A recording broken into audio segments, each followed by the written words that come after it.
ચોક્કસથી આપણાને આ પરિવાર ઉપર આપણાને પ્રેમ સ્નેહ ને લાગણી રહે. અને બીજું કે આ તમામ પ્રકારના એંગલથી વિચાર કર્યા પછી પણ કઈ આ ગુલાબભાઈને આ ખેતર વાવનું કઈ કાયમ લખી આલેલું નથી. માત્ર 3 વાર આપણે અડાણું વાલા છે, પછી કઈ લેવા દેવા નથી ભાઈ હો. 3 વાર પછી જ્યાં તમારે જવું હોય તો જાજો, રહેવા દેવું હોય તો રહેવા દેજો, પણ પછી વાવમાં તમારે આ 3 વાર એ ખેતર અમે છૂટું કરી દઈશું અને આપણા માંથી જ કોઈક નવું કોઈ ને કોઈ આ વિસ્તારનું નેતૃત્વ કરશે. ત્યારે રઘુભાઈની પેટા ચૂંટણીમાં, ગુલાબભાઈની પેટા ચૂંટણીમાં આપણે બધા કહેતા હતા કે આ 5 વાર માટે નહીં, માત્ર 3 વાર માટેની ચૂંટણી છે. આપણે કોઈ દુકાન, મોબાઈલની દુકાન હોય અને રિચાર્જ કરાવવા જઈએ અને રિચાર્જ કરાવવા જઈએ ત્યારે એને પૂછીએ કે ભાઈ અમે આ રિચાર્જ કરાવીએ એની વેલિડિટી કેટલી, તો કોઈ કહે કે ભાઈ 2 મહિનાની, 3 મહિનાની, 4 મહિનાની, વરની, 2 વરની, 3 વરની. તો આપણે 3 વાર માટે રિચાર્જ કરી આપો. જો બરોબર મોબાઈલ સેવા આપશે તો બરોબર છે, ને કે બધે ચાય આપણાથી કાંઈ આગળ કરીને કાંઈ દઈ કે છે નહીં. એટલે એમાં કોઈ ચિંતા કરવાનો વિષય નથી. અને બધાય વતી હું કોંગ્રેસ પાર્ટી વતી, ગુલાબભાઈ વતી અને અમારા સૌ વતી ખાતરી આપું છું કે ક્યાંય પણ દલિત સમાજને કોઈ પણ પ્રકારનો અન્યાય થશે તો કોંગ્રેસ પાર્ટીને અમે બધા ઢાલ બનીને રહેશું. એમાં મોટો લોટ ગર્જન હશે તો એની કોઈ પરવા નહીં કરીએ. એટલે એમાં કોઈ ચિંતાનો વિષય નથી. આપ સૌ 13મી તારીખે પંજાને વોટ આપીને વિજય બનાવો. આ 3 વર્ષ માટે આપણા પ્રતિનિધિ ગુલાબભાઈને ચૂંટો અને જેની શરૂઆત ત્યાં વાવથી થાય ને 2027માં આપણું સૌનું ભવિષ્ય ઉજળું બને એની શરૂઆત વાવથી થાય એ અપેક્ષા સાથે આપ સૌનો ખૂબ વધારે મુશ્કેલી હોય તો તમારો સંદેશો વાંચી દઈશું. એમણે કહ્યું કે વ્હીલચેરમાં બેસી શકું છું, પણ કદાચ સ્ટ્રેચરમાં 4 જણા ઉપાડીને સ્ટ્રેચર લાવવું પડે તો એ લાવે. ગુલાબસિંહ અને વાવની ચૂંટણી માટે હું હાજર છું. ખાસ એમનો આભાર માનું છું. આ કમિટમેન્ટ છે, આ વિચારધારા છે. એક તરફ આપણી વિચારધારા છે, જીઓ ઓર જીને દો, આપણી વિચારધારા. બીજી તરફ ભાજપની છે, હા, જીઓ ઓર માર ડાલો. પોતાના માટે થઈને રામનો મરે કે રહીમનો મરે, મારા મતનું તરફાણું ભરે, આ જ એમની વિચારધારા. કોંગ્રેસ પક્ષે રાજનીતિ નથી કરી કે જિગ્નેશભાઈનું અધિકારી અપમાન કરે છે. આ માનસિકતા છે. હું પોતે એક મિનિસ્ટર રહ્યો છું. ક્યારે કોઈ પણ અધિકારી કોઈ પણ પ્રકારની વર્તણૂક એ સરકારની ઈચ્છા ન હોય ને તો ના કરી શકે. આ જિગ્નેશભાઈનું અપમાન કરનાર અધિકારીઓ એ સરકારના ઈશારે નાચતી કઠપૂતળીઓ છે. આ ભાજપની માનસિકતા, આ એ જ માનસિકતા છે.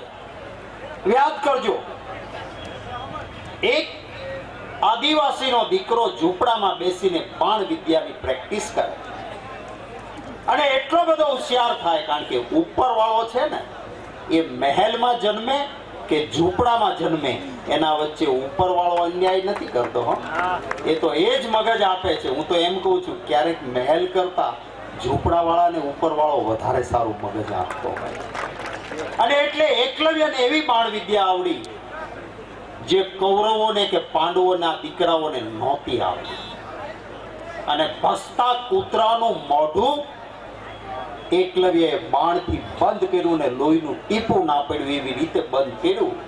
આવી બાણ વિદ્યા પેલા કૌરવો કે પાંડવોના છોકરાઓને નહોતી આવડી.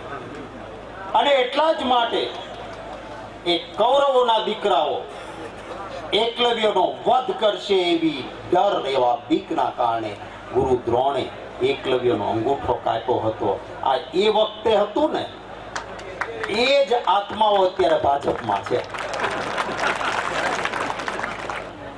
આજે ભાજપની છે.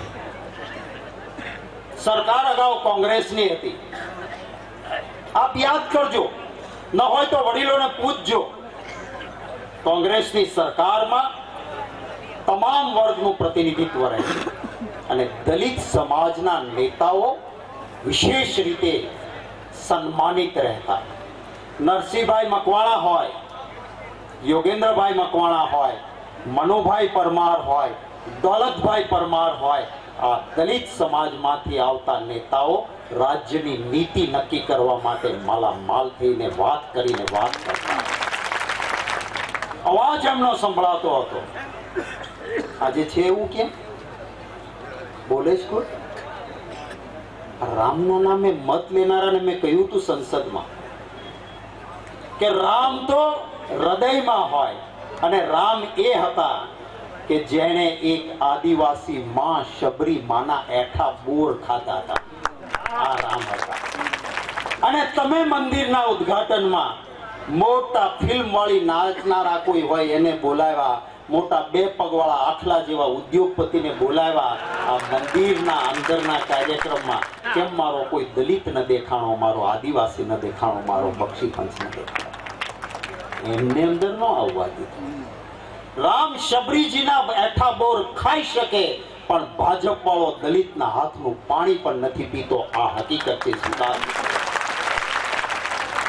આ ભાજપની વિચારધારા છે. આ કહેવા માટેની યાદ કરજો. અને ભારતીય જનતા પાર્ટીને પણ કહું છું કે ગામડે ગામડે પૂછજો. કોંગ્રેસની સરકાર હતી, દલિત ખેત મજદૂરને ખેડૂત બનાવવાનું કામ કોઈ કરતી હતી તો કોંગ્રેસની સરકાર. સાથણીની જમીન અપાતી હતી. ખેત મજદૂર હોય ને એને સાથણીની જમીન આપી અને એને ખેડૂત બનાવતા હતા. બનાવતા હતા કે નહીં? આપણા જિલ્લામાં બન્યા હશે કે નહીં? ખરા ને? એક દાખલો બતાવો. ભાજપનું શાસન આવ્યા પછી એક દલિતના દીકરાને ખેત મજદૂરમાંથી સાથણીની જમીન આપીને ખેડૂત બનાવ્યો હોય એવો એક દાખલો ખરો છે ક્યાંય? હા, એક દાખલો મળે તમને એવો કે ગાયના મોઢામાંથી ગૌચર કાઢીને 2 પગવાળા ખૂંટિયા જેવા ઉદ્યોગપતિને આપ્યા હોય એવા દાખલા મળે. પણ મારા કોઈ દલિતને ના મળ્યું હોય. અરે કોંગ્રેસની સરકારમાં નિર્ણય થતો હતો કે મારા માલધારીઓ છે એના માલને ક્યાં ખવડાવવા જાય, તો માલધારીને કહ્યું હતું કે મંડળી બનાવો, ડુંગરા ને ડુંગરા અનામત રાખીને ફોરેસ્ટના ડુંગરાઓ હોય જતન ફોરેસ્ટ કરે, પણ એમાં ચારવાની છૂટ એ મારા માલધારીઓને રહેતી હતી. આ છૂટ અહીંયા બનાસની બેંક ટૂંકી પડી હતી અને બનાસની બેંક જીતાડી હતી. તમે આ બધા કરો. મને બહુ આનંદ થયો. એક વડીલ, હું ને જગદીશભાઈ હતા ત્યારે આવ્યા, મોટી ઉંમરના હતા, અને એને અમને કીધું કે ગુલાબસિંહને દલિતનો એક મત મળશે એનું કારણ એ ભાઈએ કીધું કે આના દાદા હેમાબા જીપ લઈને નીકળે અને જે રસ્તે જતા હોય ત્યાં બસ સ્ટેન્ડમાં કોઈ બેઠું હોય, બેન, દીકરી, ભાઈ, તો એને કે ગામ જાઉં બાપા, હાલ મારી જીપમાં જગ્યા છે, બેસી જાઓ. અને એ સમયે એમણે કહ્યું કે એક દીકરી છોકરું લઈને હતી, એને કીધું હું નહીં બેહું, હું તો મેઘવાળ છું. અને ત્યારે જીપમાંથી ઉતરીને હેમાબાઈએ કીધું હતું કે તારો તો પહેલો અધિકાર છે આ જીપમાં બીજી જાતિ કરતા કરો. અને એટલે એમણે કહ્યું કે આ એક કુટુંબનો દીકરો છે કે જેને એ સમયમાં હેમાભાઈએ અમારી દીકરીને પોતાની દીકરી ગણી હોય તો મત તો અમારે ગુલાબસિંહને. માલધારી મંડળી હતી, ડુંગરા ને ડુંગરા અનામત રહેતા હતા કે મારો માલધારી જઈને એમાં એના ઢોર ચારી શકે. આ નીતિ હતી કોંગ્રેસ. છે આજે એ નીતિ? આજે તો આપણું લૂંટો, એના માન્યતાનું ઘર મારો. ખાતર મોંઘું, બિયારણ મોંઘું, ડીઝલ મોંઘું, જીએસટી નો ગબ્બરસિંહ ટેક્સ આવે, અને આપણા ઉપર હંમેશા પ્રહાર થાય. આ પ્રકારની રાજનીતિ ચાલે છે. સમય ઘણો થયો છે. હમણાં પૂછતા હતા ને અમિતભાઈ, જેમાં મેં હમણાં 2 દી પહેલા આવ્યા ત્યારે કહ્યું હતું અમારા સૌરાષ્ટ્રમાં કહેવાય ભૂખ્યા પેટે ભજન ના હોય પ્રાણિયા. ભૂખ્યા પેટે ભજની ન હોય છતાંય તમે બધા ભાષણ સહન કરો છો એટલે આભાર માનું છું. આ પ્રેમ છે તમારો. પ્રેમને ક્યારેય પૈસાના કોથળા ના ખરીદી શકે. આ એ સમાજ છે જે સમાજ નાનો એવું પણ કોઈ ગુણ કર્યો હોય, ઉપકાર કર્યો હોય તો એને વ્યાજ સાથે વસૂલ આપનારો આ સમાજ છે. મને આનંદ છે, ગૌરવ છે જે કુળમાં હું જન્મો છું, અમારું ગોત્ર અને બાબા રામદેવ પીરનું ગોત્ર એક છે. આ એ સમાજની ખાનદાની છે. એ વખતે બાબા રામદેવ પીરે સમાજની દીકરી માટે કે સમાજ માટે કંઈક કર્યું હતું, તો આજે આ મારો દલિત સમાજ ગામડે ગામડે બાબા રામદેવ પીરના મંદિરો બનાવીને પૂજન કરનારો ખાનદાન સમાજ. આ તમારી ખાનદાની છે. રામદેવ પીરે પરચા આપવા પડ્યા હતા ને, હા કે ના? આ ભાજપ વાળાને તમે પરચો આપશો? આપવાનો કે નહીં? તો બાબા રામદેવ પીરની સાક્ષીએ કહીએ કે પંજાના નિશાન પર મતદાન. પરચો બતાવજો, અને પરચો બતાવશો તો કાલ જિગ્નેશભાઈ નું અપમાન કરતા પહેલા, જ્ઞાનીબેન નું અપમાન કરતા પહેલા 50 વખત વિચાર કરવો પડશે એને થશે કે આ એક માણસનું અપમાન કરીએ તો લાખો લાખો દલિત સમાજના મતો જતા રહેશે હાથમાં, અને જિગ્નેશ મેવાણીને 12 મુખ્યમંત્રી નમીન લેવા આવવું પડે એવું વાતાવરણ. સમગ્ર ઠાકોર સમાજનું, સમગ્ર બક્ષીપંચ સમાજનું એને અપમાન કર્યું છે.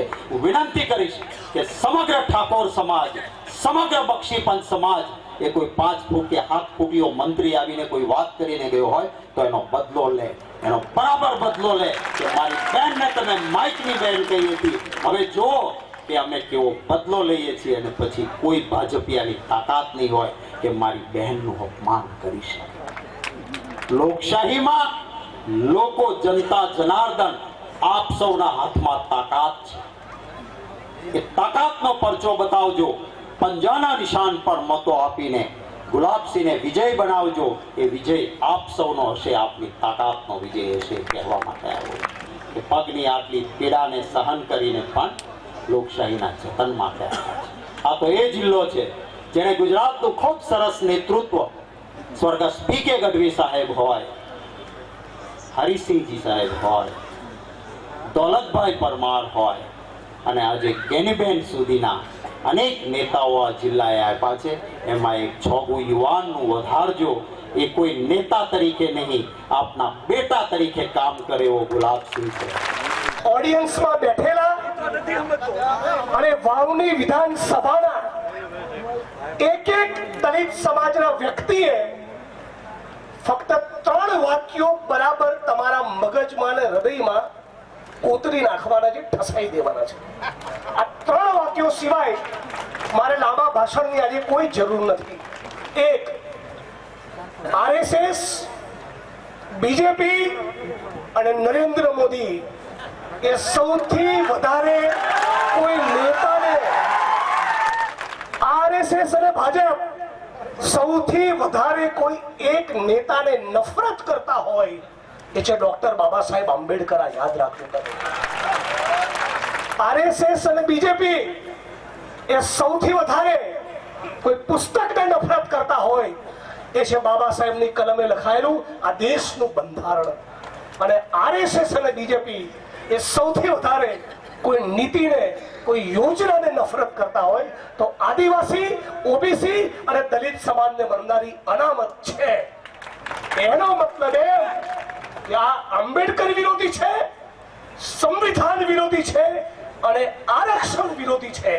ગુલાબસિંહભાઈ ઉમેદવાર હોય કે બીજો અન્ય કોઈ પણ ઉમેદવાર હોય, તમારું ને મારું દલિત સમાજ તરીકેનું પહેલું કર્તવ્ય બને છે કે આ ભારતીય જનતા પાર્ટીનો તંબુ ઉખાડીને ફેંકી દે.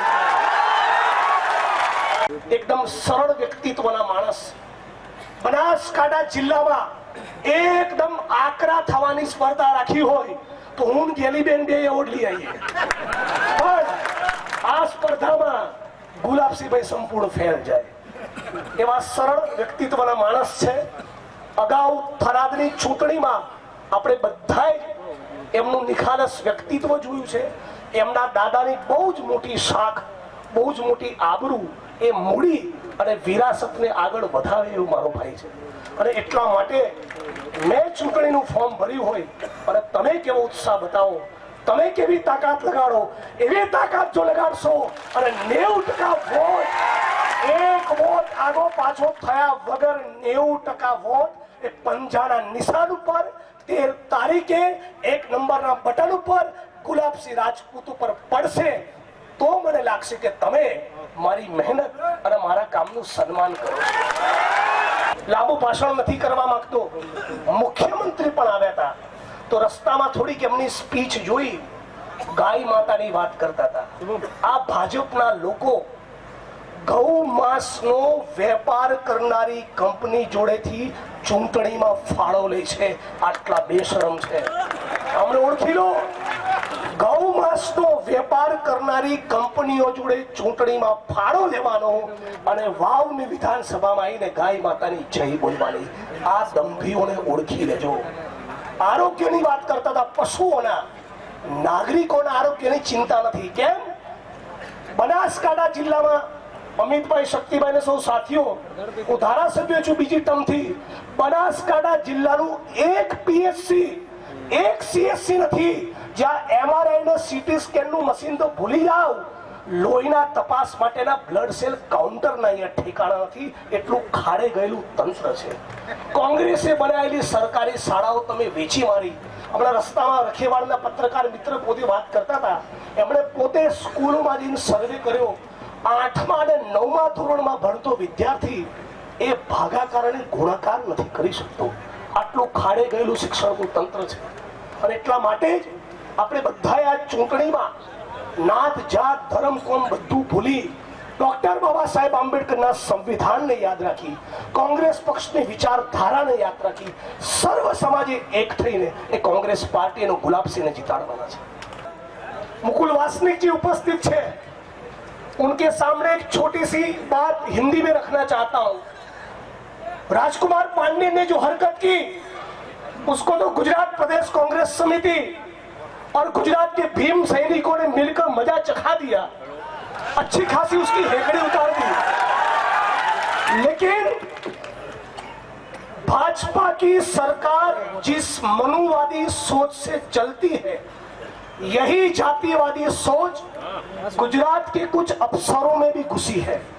और उसी के कारण गुजरात में महिसागर जिले के कलेक्टर, जिसका नाम है नेहा कुमारी, उस नेहा कुमारी ने तालुका स्वागत कार्यक्रम, जो गुजरात सरकार का जन सुनवाई का कार्यक्रम है, उस कार्यक्रम के मंच पर से 29 साल के विजय परमार नाम के दलित समाज के युवा को 4 लोगों की उपस्थिति में बेशर्मी के साथ खुलकर ये कहा कि ओवर स्मार्ट लोगों की यहाँ कमी नहीं, चप्पल से मार खाने के लायक है हरामी साला. आप सोचिए, जिसका अंग्रेजी मतलब होता है बास्टर्ड. तालुका स्वागत कार्यक्रम के मंच पर से एक कलेक्टर एक दलित समाज के युवा को बास्टर्ड कहती है. मैं वीडियो लेने वाले साथियों से माध्यम से ये भी कहता हूं कि वाव नहीं, डॉक्टर भीमराव बाबा साहब अंबेडकर की जन्मभूमि महाराष्ट्र में भी चुनाव है. महाराष्ट्र का 90% दलित भी इन लोगों को मजा चखाए, इन मधुवादियों की घर वापसी करे और वहां पर भी 90% दलितों का वोट महाविकास अघाड़ी को मिलना चाहिए.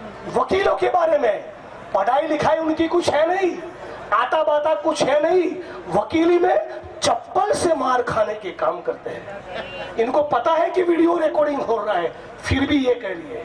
और आगे चलकर ये कहती है कि ये लोग दलित और आदिवासी नहीं, क्या बोलती है, ये लोग, एक कलेक्टर का ऐसा चरित्र, ये लोग 90% एट्रोसिटी के केस ब्लैकमेलिंग के लिए करते हैं. शर्म आनी चाहिए.